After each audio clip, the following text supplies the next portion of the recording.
Now, we ended off yesterday where you said pattern matching which is preferred in South Africa is more of a qualitative nature than of a quantitative nature, not so?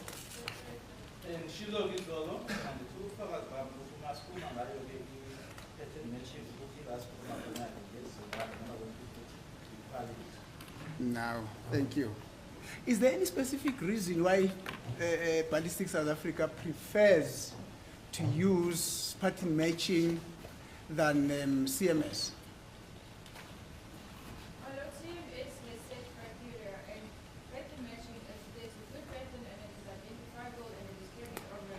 It's not relying on a specific amount as set in the criteria of CMS. We look at more than just the amount, we look at the quality of the individual house. Ukuthi kungani South Africa iyona-ke ikhethela ukuthi isebenziselena-ke uhlelo obizwa ngokuthi i-pattern matching ukuthi-ke kuyona-ke uyabheka-ke nezingane noma-ke ukhwalithi-ke kodwa awubheki ukuthi kukangakanani nanjengoba ku-CMS ulindele. Thank you. Now let's clear this before we proceed further. From what I gather from you is that it's a policy or it's a directive within the ballistic laboratory that South Africa should use pattern matching instead of CMS, not so? My Lord, yes, as set up by FT, we use the theory of identification. Nanjengoba-ke kubekiwe-ke iyona-ke i-FT iyona-ke leyo indlela ekufanele siyisebenzise iyona-le i-pattern matching. Thank you, ma'am.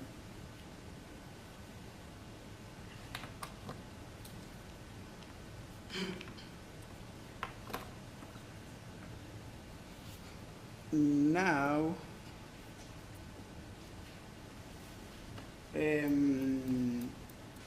have you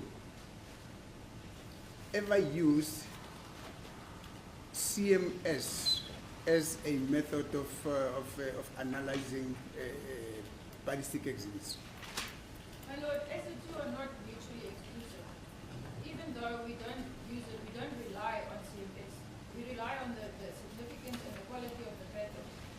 If there's more than one pattern, but the point is we use the quality of the pattern. The two cannot be mutually exclusive.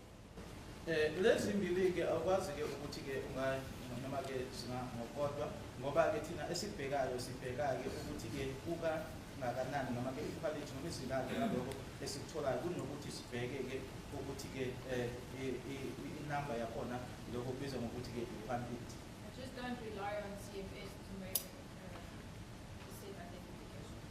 Asiyona-ke into mina engincika kuyona-ke ukuthi-ke ngifinyelele kwisinqumo.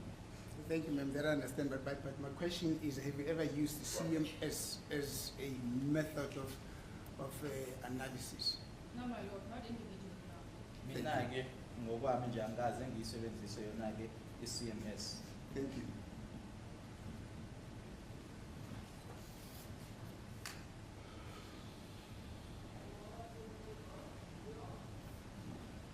Just a second. My apologies, my Lord. I came here rushing.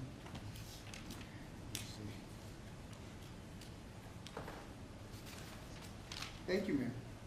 Now, Lieutenant Colonel Mangena told you that this analysis that you did was in relation to a Senzo Meyiwa case. That's what you told this case, no, sir? That's correct, my Lord. Yabo kuyiqiniso ngishilo ukuthi wangitshela uma ngimbuza-ke uLieutenant Colonel Mangena ukuthi-ke iliphi lecala wathi likaSenzo Meyiwa. But why did you ask him about that information? My Lord, when I confirm or give an opinion or anything on the microscope, it's normal to just ask, what is this case related to? It was just for interest. Injwayelo nje noma-ke into ejwayelekile ukuthi uma ngimnikeza uvo ngizobuza ukuthi icala elingani leli ukwazi ukufuna nje ukwazi. Is there any other information which could be of interest to this court, which you yourself and Lieutenant Colonel Mangena discussed around this case, which you would love to share with us? No, my lord. Thank you. Akukho okunye engingakhuluma-ke mayelana nalokho, ngabuza nje lokho. Akukho.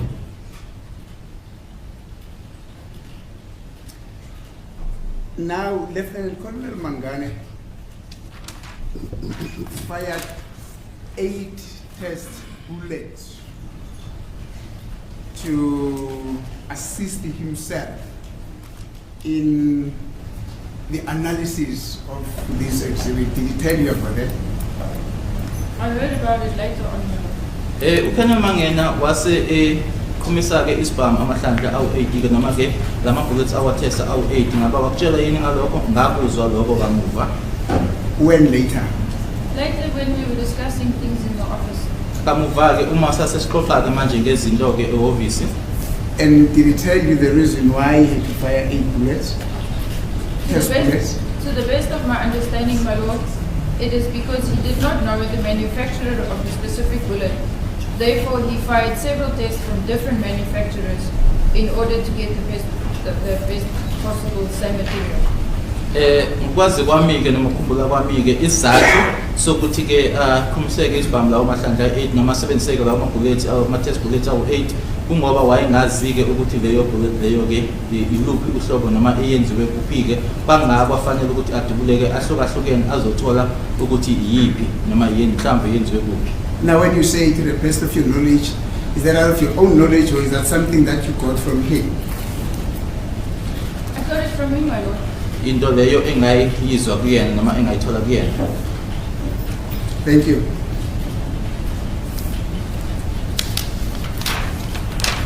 Now, he only told you that he had to fire 8 bullets because he did not know the material from which the bullets were made, and then he wanted to fire test bullets which were made of materials of a different nature in order to come nearer to the scene bullet. Do I understand you right? That's correct, my lord. Thank you. Yebo ngoba-ke wayengazi ukuthi-ke inhlamvu eyenziwe kuphi noma-ke yaluphi-ke uhlobo kwakufanele-ke adubule ama-test bullets ahlukahlukene. Beyond that, is there anything that he told you about these bullets? No, my lord. Ngale kwalokho akukho okunye angitshela kona-ke ngale inhlamvu.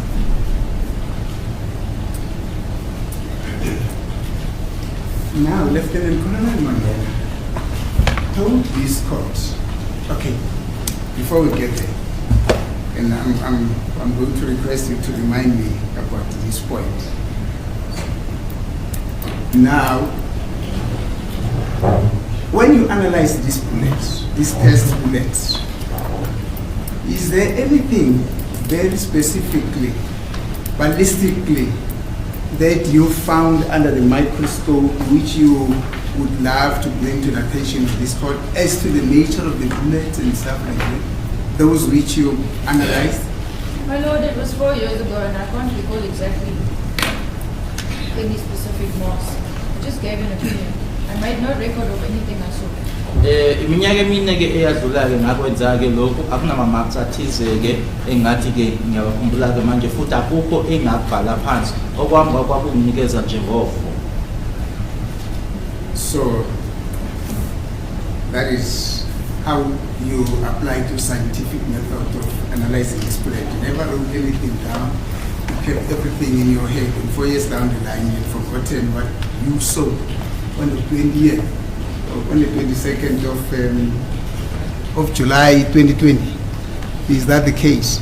My lord, when I mean I forget, I cannot recall whether I made the identification on a specific on the land, on a specific spot on the bullet. Not the fact that I couldn't remember anything about the identification. Akusuke ukuthi-ke akukho nje engikukhumbulayo ukuthi nje angeke ngisho ukuthi yini kahle kahle-ke eyangenza-ke ukuthi kube yiyona-ke engikhomba ngayo noma-ke ngi-identify ngayo noma kwakuyi-mark ethize. Thank you, ma'am. So you basically come here to tell the court that 4 years ago you did an analysis, you never wrote anything down, and 4 years down the line you had forgotten what you saw on those bullets. My lord, Is as that I the mentioned, case? I didn't forget that I made a positive identification. I just cannot recall which exact marks I used to make my identification. Normally, if the verifier will note down whether it's a room or a land or a specific area, as I was only asked for opinion, I did not need to write it down. Engikushoyo ukuthi mina ngikhosiweke ukuthi yebo khona ke ngakusho noma ke khona isinqumo engafilela kusona ke engikushoyo ukuthi nje angikhumbuleki ukuthi i-market thizeni lena ke ekwaba yiyona eyabangela ukuthi ke ngifinyelele kuleso sinqumo engafilela kusona kodwa ke ukhona ke lo yena ke lo wambiza ngokuthi ke u-verifier uyena ke obhala phansi ke ozosho ukuthi kwakuyi-grove noma kwakuyini mina okwami kwakukunikeza nje ngoko kuphela. Thank you. Now, Mr. Mangena told this court that the reason why he had to fire 8 bullets on top of the 2 that Warrant Officer Rudolph worked on, it is because he could not get the necessary mark. In other words, the transfer of the mark from the tool to the bullet was of a very poor quality. So he had to keep on firing up until such time that he could compare all bullets and take out the one that he, according to himself, he could work on because it had better mark. That is what he told this court. Do you follow? Ukenel Mangena ke watshela lenkantolo ukuthi yena ke izathu sokuthi ke ngaphezulu kwala mabullet amabili ke awadubula ukuthi ke aze adubule ke awu8 kwakungoba ke ukuthi ke ama mark ayengatholakala kahle ke abuya kusona ke isibhamu andluliselwa kuyona inhlamvu kwakungakho ke kufanele adubule andlulisele ukuze atholeke ekuyiyona yona. Now that you can't dispute because you can't remember what you saw on those bullets, not so. My lord, as far as I understand, it's not like Colonel Mangena shot 2 tests, then went to the microscope, didn't find enough, went back, fired 2 tests, looked more, didn't find enough. He fired all the tests at the same time. The reason he fired more than 2 was because there is the exhibit bullet is a CMJ, which is a complete metal jacket, and the original tests are FMJ, full metal jacket, and they mark differently. Lana kulokho engikuzwayo ke akusukuthi uMangena wayedubula ke abese yahamba ke ayobheka ku microscope aphinda adubule abuyele kodwa ke wadubula konke ngesikhathi ke esisodwa ngoba ke lana sikhuluma ke ngeinhlamvu ezahlukahlukene sikhuluma ngayo iCMJ kanye nayo ke iFMJ. But then where do you then get that information from? That was the one which you've just explained now. Where do you get it from? Colonel Mangena wrote an affidavit saying that he fired tests marked so and so. Ukuthola phi ke manje lokho qeda ukusho ke manje uKenel Mangena ke unestatement asenza ke la ashoyo khona ke ukuthi ke wasebenza wadubula. So you read through Mangena's affidavit? I did read through it yesterday, my lord. Yes. I was just refreshing myself as to make my 2 and 2 as to how the exhibits were marked and such. Okusho ukuthi ke usifundile ke noma wasifunda ke statement sakhe Mangena yebo ngisifundile izolo uma ke semfuna nami ke ukuyikhumbuza futhi ke nokulungiselela ke lesi esami statement okufanele ngisenze. Because according to my understanding, the explanation was several tests were shot because of the Colonel Mangena did not know the origin of the complete metal jacket bullet, and therefore he fired several manufacturers to get the best, to get the closest to the exact ammunition used. Ngoba ke engitshelwayo ke noma okushiwoyo kumina ke lana ukuthi ke uKenel Mangena wadubula ke lama test bullets awu8 ke ngoba wayengayitholi ke noma engazi ukuthi ke inhlamvu leyo yayenziwe kuphi ke noma ke i-manufacturer yayo kwakuyiphi ke kungako wadubula lawo. Now take Mangena's affidavit out. Take it out. I'm not asking you about what is contained in Mangena's affidavit. If I wanted to ask you, if I wanted to know what is contained in Mangena's affidavit, I would have asked him, and he has already testified. What I'm telling you is that that is what he told this court. So, if you had not had sight of his affidavit, you would not have disputed what he told this court, not so. I therefore can't comment on that, no. Akukho ke ngakusho lokho ukuthi uma bengayibonanga affidavit yakhe bengeke ngiphikisane naloko akushilo la enkantolo. Akukho ngakusho lapho. Thank you.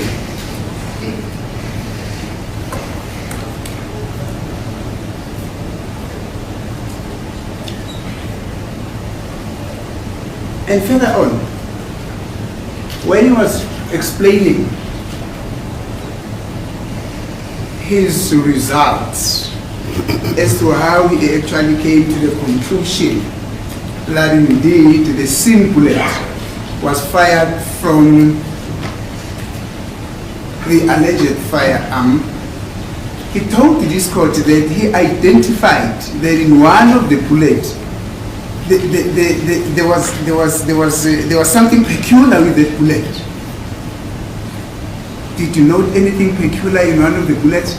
I don't know which bullet necessarily. Bullet number 9. Sorry? Bullet number 9.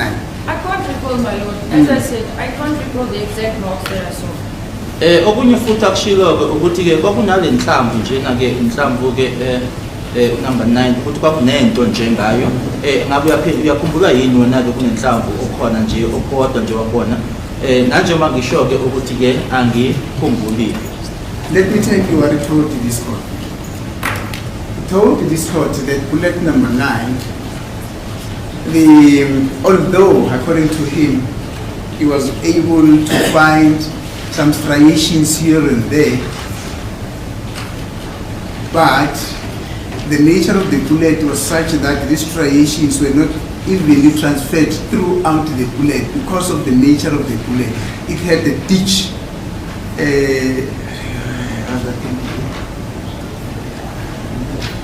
it had an indentation. Do you know what an indentation is? I do, my lord. What it is? It's as if there's a space, it doesn't reach. It doesn't reach. Yes, there's a slight dent, so it's not equal in level, if Yeah. that is what you say. Thank you. That is indentation. That is what he told in this court. You can't dispute that. No? So, I can't dispute that. Ungaphikisa-ke ngoba yena-ke uma ushilo-ke ukuthi-ke uma le maphi-ke isindluliselwa kusona-ke isibhamu kuyona inhlamvu adluliselwanga-ke ngokuthi-ke ilinganeke kwakukhona-ke lapha ngathi khona-ke nendawo ewumgodi noma indawo ingakho ukuthi ingaba level khona-ke kuleyo nhlamvu leyo angeke uphikise uma kusho lokho cha angeke uphikise. I would have thought, ma'am, that as an expert who dealt with these things under a microscope, these are all the features that we have been able to identify as an expert, of course. That is what I would have thought and expected from an expert, but nonetheless, let us proceed. Now, you're saying Forensic Science Laboratory, South Africa, limits itself to the usage of pattern matching because it is qualitative and not quantitative. That's a bold statement that we've made before court. Not so. My lord, I did not say they limit themselves. I said we use pattern matching. Yes. Engikushilo mina ukuthi la eSouth Africa-ke akuthi nje siphela kona-ke kodwa sisebenzisa le nhlobo-ke ebizwa ngokuthi-ke i-pattern matching. Thank you. And that you had limited yourself to a usage of pattern matching because of its qualitative nature. I did not limit myself. I prefer pattern matching as it is prescribed by FD and the South African Police Service as the method we are using. Thank you. Mina-ke ngikhethe yona ukuthi ngisebenzise yona-ke nanjengoba kuyiyona-ke esetshenziswayo-ke eSouth Africa. Now, Mr. Mangena used CMS as a method of comparison. That is what it is. You're probably aware of that fact. No, my lord, I'm not aware of that fact. Angikwazi-ke lokho ukuthi umangena yena wasebenzisa i-CMS. He used CMS. CMS basically has got to do with striations. Is that not so? Pattern matching and CFS both have to do with striations. Zombili-ke i-CMS kanye nayo-ke pattern matching zombili-ke zisebenza ngawo-ke lokho okubizwa ngokuthi ama-striations. I'm talking CMS, not pattern matching. CMS. CMS has to do with striations, that's correct, my lord. Yebo, i-CMS yona-ke inokwenza nawo ama-striations.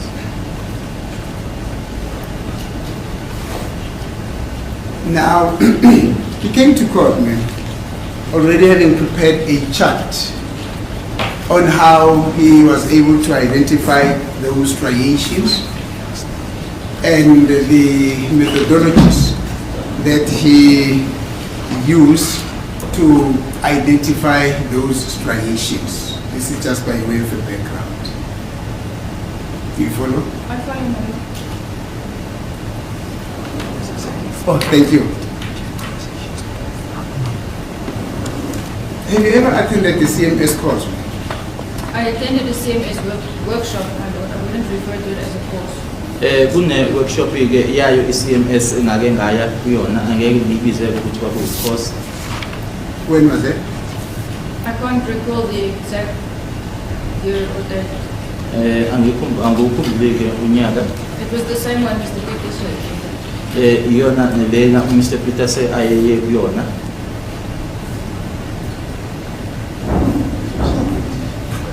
That was in 2012. Okay, then it is 2012. Makubeke u-2012 futhi. That's almost 12 years ago. And after having attended that course, did you ever use CMS as a method of comparison? My lord, CMS is a quantitative method of describing an observed pattern. Right. I did not use CMS exclusively, no. Mina-ke i-CMS ke uhlobo nje olodwa-ke lokuthi ke ubheke noma ke utholeke, kodwa mina-ke i-CMS angaze ngiyisebenzise ekhaya. But my question is very clear. After having attended this course, this what did you call it now? Workshop. Workshop, yes. After having attended this workshop, did you then thereafter ever use CMS as a method of comparison? My lord, as I explained, pattern matching and CMS are not mutually exclusive. Even before I attended the course, one would still look, I have a pattern here, I have a pattern there. We don't count the lines, the specific amount of IDs we have. Nangaphambi kokuthi ke ngiyeke kuyona-ke le workshop, nalapho ke sasingabheki-ke noma sibale-ke ukuthi-ke imigqa etholakalayo uthola imigqa emingaki-ke, kodwa-ke wawubheka-ke lokhu sikubiza ngokuthi-ke ihamba kanjani noma-ke lokhu kubizwa ngokuthi phecelezi i-pattern. What does CMS stand for? Consecutive matching style. Ilokho okuchazwa noma uyena-ke u-CMS lowo uma-ke ngama-straya lana-ke ngokulandelelana-ke noma-ke consecutive matching straya.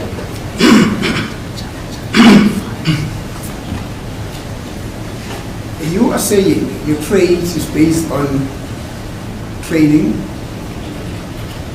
and it's also based on experience. So That's correct.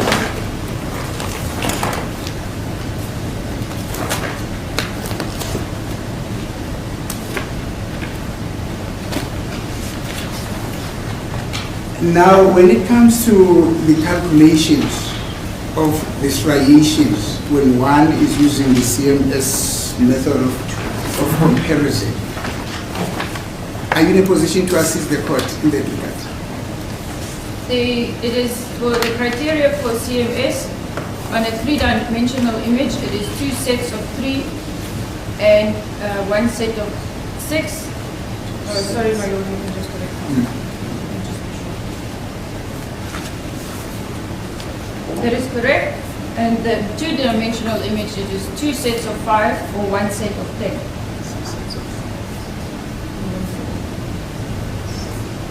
Indlela-ke esetshenziswayo-ke yokubhala-ke la ekuthiwa khona-ke kuyabhalwa khona le kuyi-CMS ama-set amabili-ke ka-5 yalezo eziyi-5 noma-ke i-set eyodwa kwawu-10. I did not hear you well, because at some stage you said no, sorry. May you please start again? My lord, I just confirmed that it is a 3-dimensional image. It's 2 sets of 3 or 1 set of 6.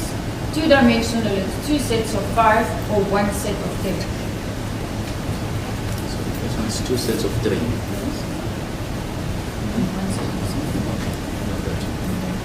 enye ke futhi bekude ama-set ama-3 noma ke set eyodwa ke u-6.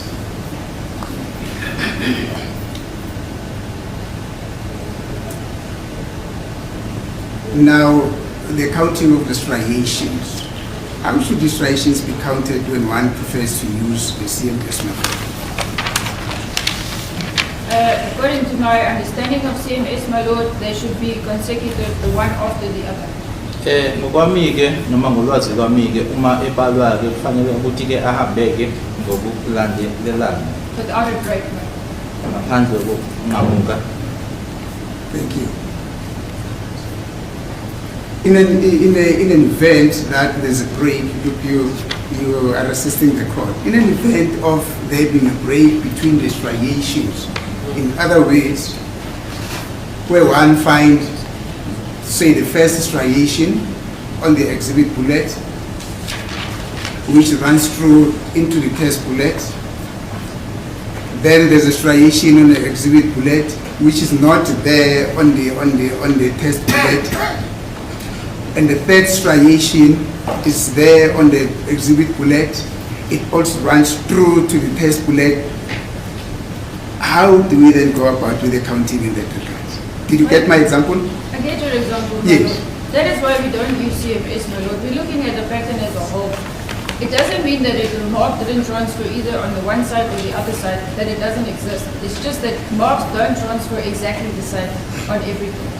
Ama-mark uma lana esedluliselwa kuyona yonke into awandluliselwa-ke ngohlobo-ke noma ngendlela-ke efanayo ileso sizathu-ke sokuthi singasebenzisi-ke lo hlelo lolu olubizwa ngokuthi-ke i-CMS. One of the reasons could be, as Mr. Mnisi mentioned, that there is a dent in the bullet, so the surface is not equal, so therefore the mark didn't necessarily transfer from the one to the other.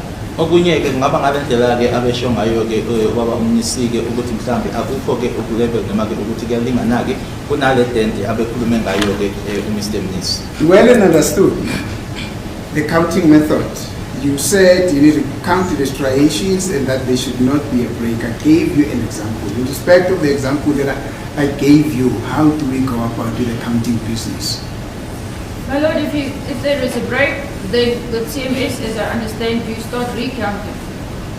Uma kuwukuthi-ke kukhona-ke la ukuthi uma ubala uthole ukuthi kunala ekunamuka khona-ke noma akhambi ngokulandelelana kuyona i-CMS ila ubala uphinde uqala phansi futhi ubala. Thank you. Same relative position. What do you understand with that concept? My lord, same relative position means that if I find a mark on the base of the bullet, I would expect the mark on the base of the other bullet that I'm examining as well.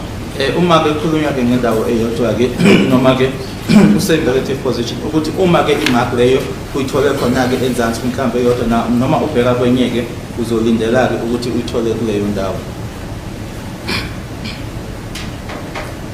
When you say base of a bullet, what do you mean?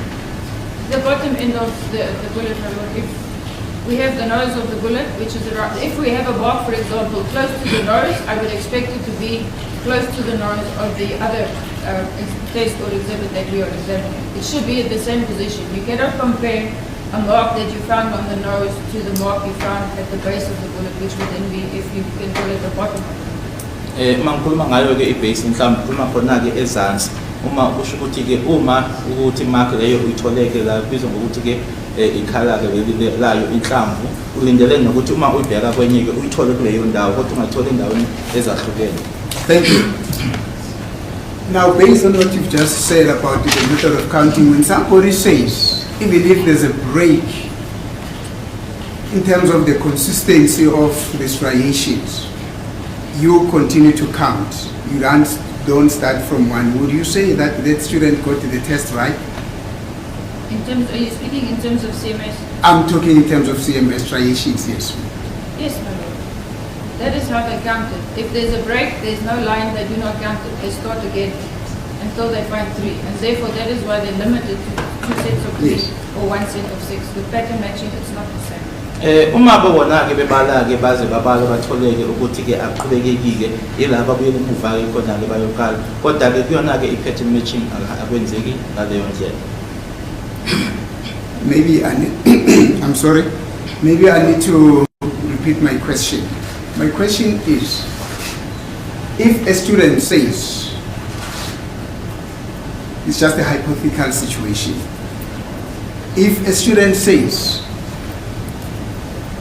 in a CMS method of analysis, where, for instance, back to my example, there's a first striation that runs through the same bullet and the test bullet. There's no dispute about it. But the second striation, which is found in the same relative position or area, is only found in the test bullet. I mean, it could be either on the test bullet or on the exhibit bullet. Let's say it is only found on the exhibit bullet. But even under the strongest microscope, that striation is not there on the test bullet. And then you go to the third striation, it is found on both bullets. Then you ask the student, how do you count this striation? Then the student says to you, you continue to count. In other words, you count the first one as 1. Even if there's a breakage, you continue to count the third one as a second striation in order to get it. Would you then say that student got this method of counting right? No, my lord. Thank you. Angeke ngithi-ke uma kuwukuthi umuntu uyabala asathole ukuthi akekho akukho-ke ukuqhubeka-ke noma kunala kungamuka khona abese iyaqhubeka-ke angabuyela emuva ngithi loyo muntu loyo noma loyo mfundi loyo u-right. So you give that student the wrong because he has failed the test and so. That is not how CMS works. Akusiyona. Based on my knowledge, my lord. Ngolwami-ke ulwazi akusiyona indlela i-CMS esebenza ngayo leyo. No, but let us talk about this student. We're not done with this hypothetical situation. I'm asking you give that student the wrong because he would have failed that answer, not so. Yes, ma'am. Thank you. Yebo ngizothi-ke loyo mfundi loyo-ke leyo mpendulo leyo akayitholanga kahle.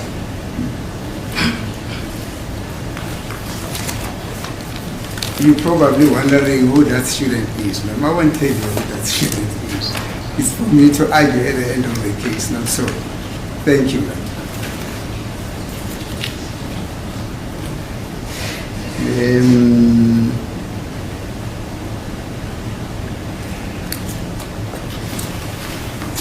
I don't want to spoil it. I think I no longer have any questions for you. Thank you very much, particularly for the last answer. Thank you very much. I've got no further questions, ma'am. Thank you.